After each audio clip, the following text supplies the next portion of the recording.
Как сте, българи? Чувствате ли се горди участници в НАТО?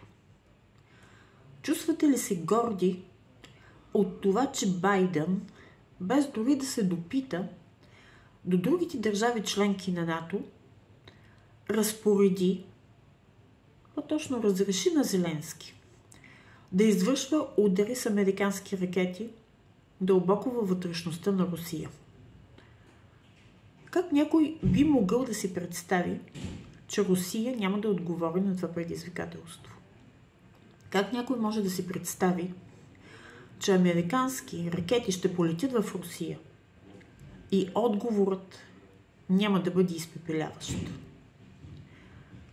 Да напомня още веднъж, че ние, българите, България, сме членове на НАТО.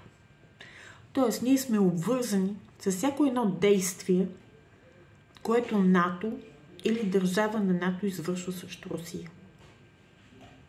Да напомня, че през България прелитат много американски самолети в посока Украина.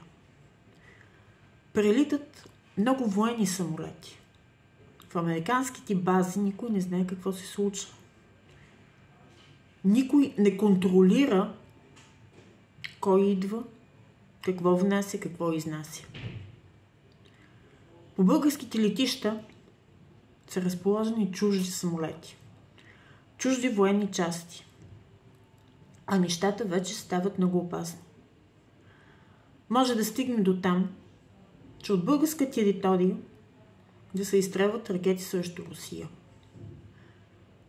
Нима някой си въобразява, че руснаците няма да отговорят?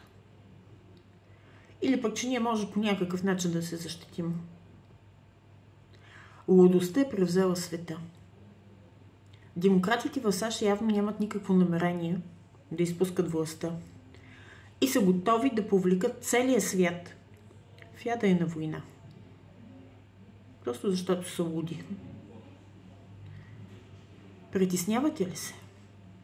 Защото утре може не само да ви призоват на фронта.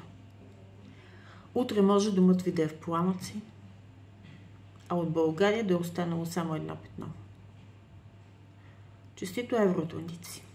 До тук ни докарахте.